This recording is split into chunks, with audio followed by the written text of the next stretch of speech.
നമസ്കാരം കൂട്ടുകാരെ, എല്ലാവർക്കും സുഖമാണല്ലോ അല്ലേ?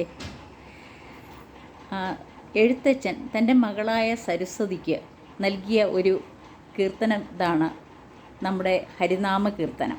ആ കുട്ടിക്ക് പഠിക്കാൻ വേണ്ടി അതിലുള്ള വരികളാണ്: ഋതുവായ പെണ്ണിനുമിരപ്പവനും ദാഹകനും പതിതനും അഗ്നിയജനം ചെയ്ത ഭൂസുരനും ഹരിനാമ കീർത്തനമിതൊരു നാളുമാർക്കും ഉടനരുതാത്തതല്ല.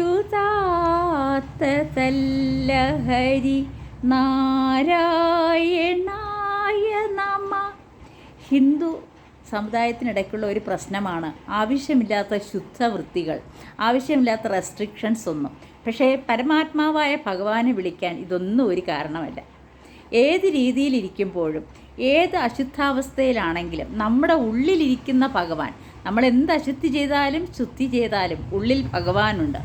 ആ ഭഗവാനെ വിളിക്കുന്നതിന് ഒരു പ്രത്യേക സാഹചര്യം വേണമെന്നില്ല.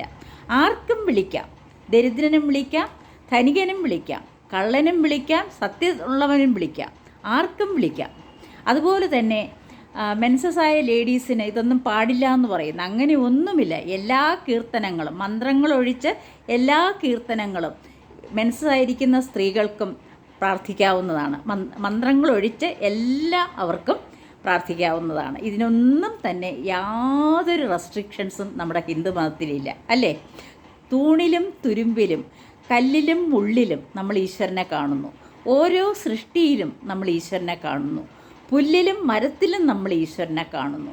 പിന്നെ എന്താണ്? പ്രതിഷ്ഠ. ആ പ്രതിഷ്ഠയിലും നമ്മൾ ഈശ്വരനെ കാണുന്നു. മറ്റൊരാളിൽ നമ്മൾ ഈശ്വരനെ കാണുന്നു. നമുക്ക് അങ്ങനെ ഒരു പ്രത്യേകതയില്ല. നമുക്ക് അങ്ങനെ ഒരു വ്യത്യാസമില്ല. നീയും ഞാനും ഒന്നാണ്. അതായത് നിന്നിലിരിക്കുന്നതും ഈശ്വരനാണ്, എന്നിലിരിക്കുന്നതും ഈശ്വരനാണ്. അങ്ങനെയാണെങ്കിൽ എനിക്ക് നിന്നെ ദ്രോഹിക്കാൻ പറ്റുമോ? നിനക്ക് എന്നെ ദ്രോഹിക്കാൻ പറ്റുമോ? ജാതി മതഭേദമെന്നേ എല്ലാവരിലും ഈശ്വരൻ കുടികൊള്ളുന്നു. പിന്നെ അവരവരുടെ സംസ്കാരമനുസരിച്ച്, അവരവരുടെ ഏത് ഗോത്രങ്ങളിൽ നിന്ന് വന്നു എന്നതനുസരിച്ച് അവർക്ക് അവരുടെ രൂപത്തിൽ, അവരുടെ ഭാവത്തിൽ, ഓരോ ഭാവത്തിൽ അവർ ആരാധിക്കുന്നു. അത്രയേ ഉള്ളൂ. ഇതിന് നമ്മൾ ആവശ്യമില്ലാത്ത പ്രചാരങ്ങൾ കൊടുത്ത് മനുഷ്യനെ വേർതിരിച്ച് ഒരിക്കലും മാറ്റേണ്ട കാര്യമില്ല. എല്ലാവരും ഒരാളാണ്. ആരുടെ കൈമുറിഞ്ഞാലും വരുന്ന ചോരയ്ക്ക് ചുവപ്പ് നിറം തന്നെയാണ്. ശ്രീരാമകൃഷ്ണ പരമഹംസരെ പറ്റി ഒരു കഥ പറഞ്ഞു കേട്ടിട്ടുണ്ട്. അദ്ദേഹം വിദുഷികളായിട്ടുള്ള ആൾക്കാർ അവിടെ വന്നപ്പോൾ അദ്ദേഹം ഇലയിൽ പട്ടികൾക്ക് ചോറ് കൊടുക്കുന്നു, ആഹാരം കൊടുക്കുന്നു. ആ ഇലയിൽ നിന്നും അദ്ദേഹവും ഭക്ഷിക്കുന്നു.